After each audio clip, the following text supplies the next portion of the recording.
Hello प्यारे बच्चों, बहुत बहुत स्वागत अपने YouTube channel commerce with Sanjeev sir में। और आज हम आपके लिए एक नया प्लान लेकर के आए हैं जो है 11th क्लास में जिन लोगों ने कॉमर्स सेलेक्ट कर ली है, जिन्होंने एडमिशन ले लिए हैं या लेने जा रहे हैं, उनके लिए आज यहाँ पर हम स्पेशल प्लानिंग लेकर के आए हैं जिससे वो किसी भी अपने साथी से पीछे ना रह जाएं कॉमर्स में। ओके, क्यों? मज़ा तभी है जब हम अपने साथ के लोगों से आगे चलेंगे। ओके, यही कंपटीशन हमें आपके अंदर बिठा देना है कि आप किसी भी मोड़ पर किसी से पीछे ना रहो। ओके, तो देखो यहाँ पर मैं बता दूं 11th में आज मैं बही खाता एवं लेखा शास्त्र की तैयारी हम लोगों को कैसे करनी है इस पर एक छोटा सा डिस्कस करेंगे। और इसके बाद में जो हमारा बीओ है, अगली जो वीडियो होगी हम उसमें बताएंगे।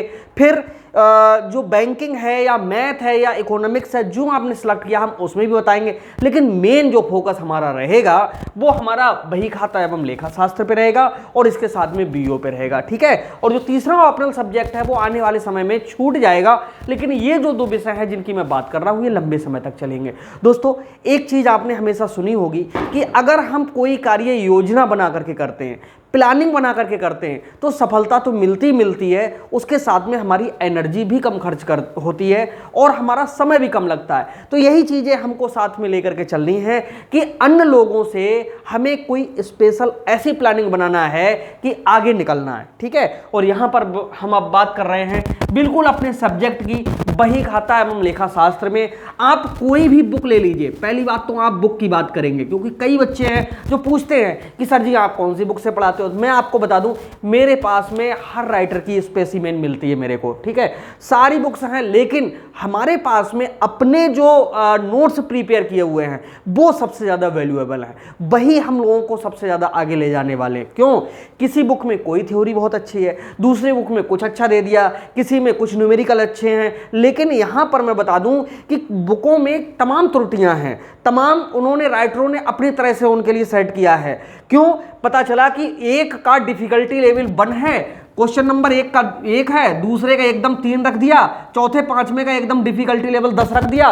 ये नहीं है। सबसे पहले थोड़ा टफ, उसके बाद में थोड़ा और टफ, इसके बाद में उससे टफ, उसके बाद में, तो एक क्रम बनता हुआ चला जाता है। जो हमने जो नोट्स बनाए हैं उनमें एक मतलब क्रम से चलना होता है। तो ऐसा करने से आपको क्या होता है कि पता भी नहीं चलता और सब कुछ सीख जाते हो। एक सिस्टम से हमें सीखना होता है। तो इस चीज़ की हम बात करेंगे। बुक पे बिल्कुल मत जाइए क्योंकि जितने भी लोग हमसे जुड़े हुए हैं सभी के पास में थ्योरी के नोट्स पहुंच जाएंगे और आपको मैं बता दूं बुक की ज़रूरत ही नहीं पड़ेगी। आपके जो कॉलेज में जो भी रिकमेंड करें या जहां आप ट्यूशन लगाए हो वहां कोई अगर बुक रिकमेंड करता उसकी मर्जी से लीजिए। हम आपको खुद ही इतना कंटेंट देते रहेंगे, इतना मैटर देते रहेंगे कि आप सिर्फ और सिर्फ अपने पास एक यूट्यूब और एक जो हमारा प्राइवेट ग्रुप होगा उसके लिए और एक वेबसाइट जहां से हम आपको जोड़ेंगे, बहुत इजी होगा। बस वहां पर आप बने रहिएगा। सारा का सारा मैटर आपके पास ऐसे होगा कि जैसे आपके सामने सब कुछ जहां बैठोगे वहीं खोल के बैठ जाओगे। बस आपके पास मोबाइल एक कंटिन्यू बना के रखना है, मोबाइल नंबर चेंज नहीं करना है। ठीक है, तो बुक की टेंशन आज के बाद खत्म कर दीजिए। लेकिन फिर भी आप कोई भी बुक अगर परचेज करते हैं तो देखिए जो शुक्ला जी की बुक है, एस.एम. शुक्ला जी की बुक है, उसमें आपको 22 चैप्टर मिलेंगे। ठीक है, और जो एनसीईआरटी की बुक है उसमें आपको 23 चैप्टर मिलेंगे और जो कुछ संजय जी की जो बुक है उसमें आपको 21 चैप्टर मिलेंगे। यानी कहीं पर भी आपको 20 चैप्टर से कम तैयार नहीं करने हैं। अब इन 20 में मैं बता दूं कि कम से कम नहीं तो 14 जो चैप्टर हैं वो किसके हैं? न्यूमेरिकल के हैं। इतने तो न्यूमेरिकल हैं भैया, और बाकी जो बचे हैं 8 चैप्टर से लेकर के यानी 6 चैप्टर तक ये मात्र है थ्योरी। ठीक, तो यहाँ पर हम आपको बताएं कि न्यूमेरिकल और थ्योरी उन दोनों में हमको क्या पहले तैयार करना है। देखो, थ्योरी तैयार सब कर लेते हैं। कुछ बच्चे कहते हैं अरे बना बना के लिख देंगे। अरे बना बना के वो लिखे ना जिनके पास में मैटर नहीं है। लेकिन हम बना बना के नहीं लिखेंगे, हम टू द पॉइंट लिखेंगे। हम इतनी हेडिंगें लिखेंगे जितनी हेडिंगें किसी भी बुक में होंगी ही नहीं। वो हेडिंगें आपको कहाँ से मिलेंगी? वो हमारे नोट से आपके लिए मिलेंगी। तो बुक के बिल्कुल टेंशन मत लीजिए। आपने देख लिया कि आपको 11th बही खाता एवं लेखा शास्त्र में 20 चैप्टर से 22-23 चैप्टर तक पढ़ना है और इसमें 14 चैप्टर तो न्यूमेरिकल के हमें सीखने हैं और 8 से 10 जो चैप्टर हैं वो हमारे लिए किसके, थ्योरी के सीखना है। अब बात हो गई यहां पर भी खत्म। अब ये होती है कि हम स्टार्टिंग कहां से करेंगे। ठीक है, देखो स्टार्टिंग हम करेंगे, सबसे पहली बार बात होगी क्या, विषय प्रवेश से। कोई भी बुक उठाएंगे, पहला जो चैप्टर होगा वो विषय प्रवेश का होगा। विषय प्रवेश में क्या चीज होती है, यानी हम जहां पर एंट्री कर रहे हैं अपने सब्जेक्ट में, और यार एंट्री किस में कर रहे हो, बही खाता एवं लेखा शास्त्र में। इस बुक का नाम बही खाता और लेखा शास्त्र ही क्यों रखा गया है। देखो बही खाता का मतलब होता है अंग्रेजी में बुक कीपिंग। पुराने समय में क्या होता था कि जितने भी व्यापारी थे, जितने लेन देन करते थे, तो उनके लिए एक कॉपी में लिखते थे, बही उनकी क्या कहलाती थी, बही कहलाती थी। ठीक है, या बही खाता कहलाता था। खाता इसलिए जुड़ गया क्योंकि इसमें क्या होता था कि सबके खाते हुआ करते थे, तो ये था अपने बिजनेस में कोई ना कोई हिसाब किताब की पुस्तक रखना। अब हम लेखा शास्त्र का मतलब क्या, लेखा शास्त्र देखो दो शब्दों से मिलकर के बना है, लेखा प्लस शास्त्र। लेखा का मतलब है लिखना और शास्त्र का मतलब होता है अध्ययन करना, यानी एक सिस्टम से लिखना, यानी समझ करके लिखना, एक नियमानुसार लिखना। वही चीज हमारी क्या है, लेखा शास्त्र है। तो ये चीज हमारी विषय प्रवेश में ये हमको सीखना होगा कि हमें पढ़ना है तो पढ़ना क्या क्या है। ठीक है, तो भैया हमें पूरी अकाउंटिंग पढ़नी है, और अकाउंटिंग के साथ साथ में हमें स्पेशल चैप्टर और बेस चैप्टर, ये दो तरह के जो चैप्टर्स हैं वो हमें पढ़ने हैं। यही चीज आती है हमारी विषय प्रवेश में। ठीक है, हालांकि इसके तुरंत बाद बात होगी विषय प्रवेश के बाद लेखांकन की। ठीक है, और लेखांकन का अर्थ, महत्व, सीमाएं, विशेषताएं, ये सब क्या चीज हैं, ये आपको लॉन्ग क्वेश्चन में मिलेंगी। यानी ये थ्योरी का ही जो चैप्टर है बहुत ही मोस्ट इंपॉर्टेंट चैप्टर होगा, लेकिन हम आपको इस तरह से ये चैप्टर तैयार कराएंगे कि जहां पर आपकी बुक में मात्र 8 से 9 हेडिंगें होंगी, हम आपको 16 से 20 हेडिंगें उसी टॉपिक की बनवा के देंगे। ठीक है, यहां से क्या होगा कि कॉपी चेक करने वाले आपके कॉलेज के जो गुरुजी होंगे वो भी आपको देख कर हैरान हो जाएंगे, वाह क्या पढ़ाई हो रही है। ठीक है, और वो सब टू द पॉइंट होंगी, उनके बीच में क्या मैटर लिखा जाएगा ये भी सब हम लोग बहुत इजीली तैयार करेंगे। ठीक है, इसके बाद में आते हैं तीसरे नंबर पे हम लोग समझेंगे लेखांकन के स्वरूप। यानी लेखांकन के स्वरूप का मतलब है रूप कितने कितने हैं, बस यहीं से हमारी अकाउंटिंग शुरू हो जाएगी। ठीक है, और आज मैं बता दूं कि लेखांकन के जो रूप हैं वो 4 रूप हैं। कौन कौन से हैं सुनो, इकहरा लेखा प्रणाली जो सिंगल एंट्री सिस्टम कहलाता है, दोहरा लेखा प्रणाली जो डबल एंट्री सिस्टम कहलाता है, तीसरा जो है केवल रोकड़ प्रणाली यानी उधार लेन देन इसमें नहीं लिखे जाते हैं, केवल जो नगद लेन देन हो रहे हैं उनका ब्यौरा होता है, चौथी है भारतीय बही खाता प्रणाली। तो ये 4 रूप हैं किसके, लेखांकन के। इसके बारे में हमें स्पेशल रूप से तैयार करना है, और इसके बाद में जब रूप खत्म हो जाएंगे वहीं से हमारे न्यूमेरिकल शुरू हो जाएंगे, और न्यूमेरिकल में अब हमें सबसे अच्छे से क्या तैयार करना है, क्योंकि इस वीडियो के बाद एक वीडियो आपको और मिलेगी कि कॉमर्स में टॉपर कैसे बने, वो वीडियो आप लोग जरूर देखना। ठीक है, आपको वहां से बहुत कुछ ताकत मिलेगी। ठीक, तो यहाँ पर मैं आपको, अगर चैनल आपने सब्सक्राइब ना किया हो तुरंत कर लो, क्योंकि सब कुछ इसी पे मिलेगा। और जो ऑफिस का व्हाट्सएप नंबर है 9719811101, ये आपके लिए एक प्रकार से संजीवनी बूटी का काम करेगा, क्योंकि संजीव सर के साथ में ये संजीवनी बूटी समझ लीजिए आपको, क्योंकि सब कुछ आपको व्हाट्सएप पे ही मिलेगा। कॉल करने का प्रयास ना करें, कॉल पे बात नहीं हो पाएगी। ओके, अब यहां से आपकी बात होगी किसकी, न्यूमेरिकल्स की।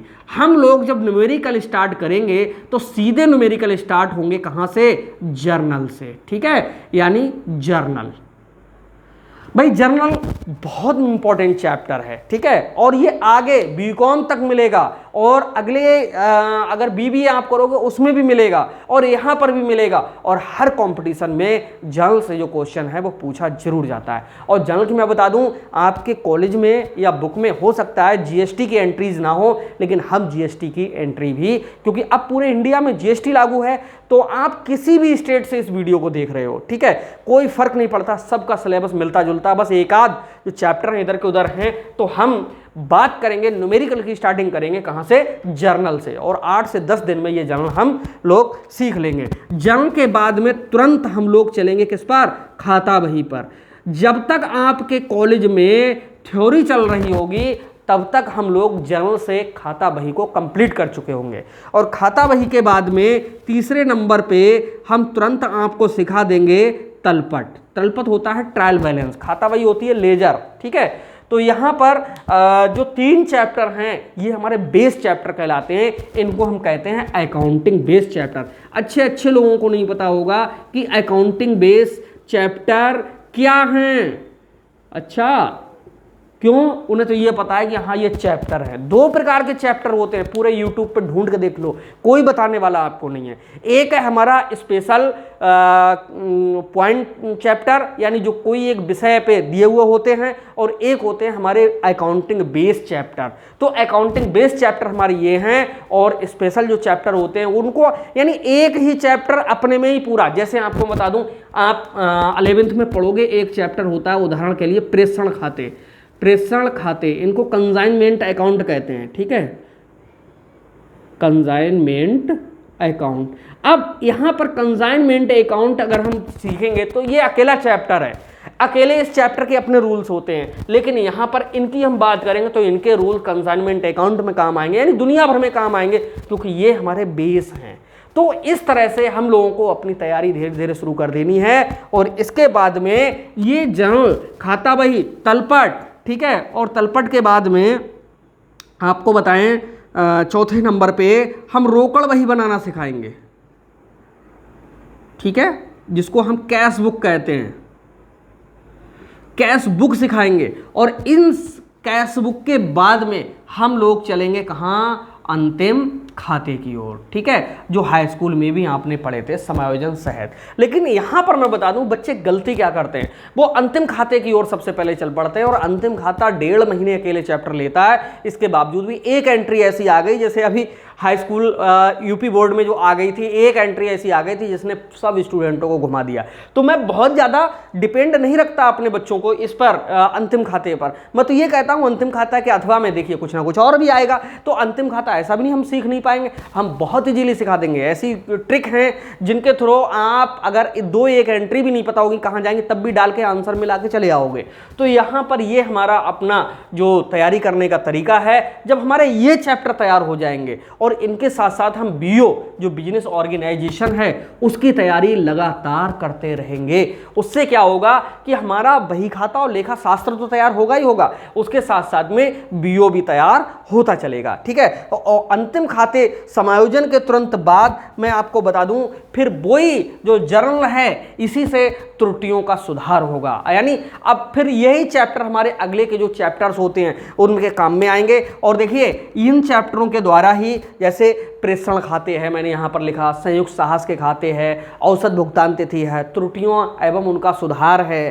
ठीक है, ये सारे ऐसे चैप्टर हैं जिनके बेस पर हम अगले की जो तैयारी है उसको बहुत अच्छे से कर सकते हैं। लेकिन गलती बिल्कुल ये नहीं करनी है, हमें अपनी नींव बहुत मजबूत रखनी है, क्योंकि अगर हमारी नींव मजबूत होगी तो आगे आने वाला जो समय है उसमें हमारी टक्कर रहने वाला कोई नहीं होगा। ओके, तो हमारे लिए आप थोड़ा सा समय निकालना शुरू कर दीजिए। और हाँ, एक चीज़ और बता दें, कॉमर्स में बहुत पैसा खर्च नहीं होता है। कॉमर्स में जब मुझसे जुड़े हो तो अब से लेकर के बीकॉम तक मैं अगर बहुत खर्च करा दूं तो आपको 3,000 से 5,000 रुपए, वो भी आपके कॉपी पेन तक को शामिल करते हुए। ठीक है, बच्चे क्या करते हैं, स्पेशल टीचर, स्पेशल मतलब कॉलेज और इन सब चीज़ों में, भैया कॉलेज की फीस चाहे आपसे कितनी भी चली जाए हमें उससे कोई मतलब नहीं है। जहां आपने कोचिंग लगाई है उनको चाहे आप सब अपना घर दे दीजिए, हमें उससे भी मतलब नहीं है। ना हम हाँ कहने वाले ना कहने वाले, हम तो केवल गरीबों के मसीहा बनना चाहते हैं,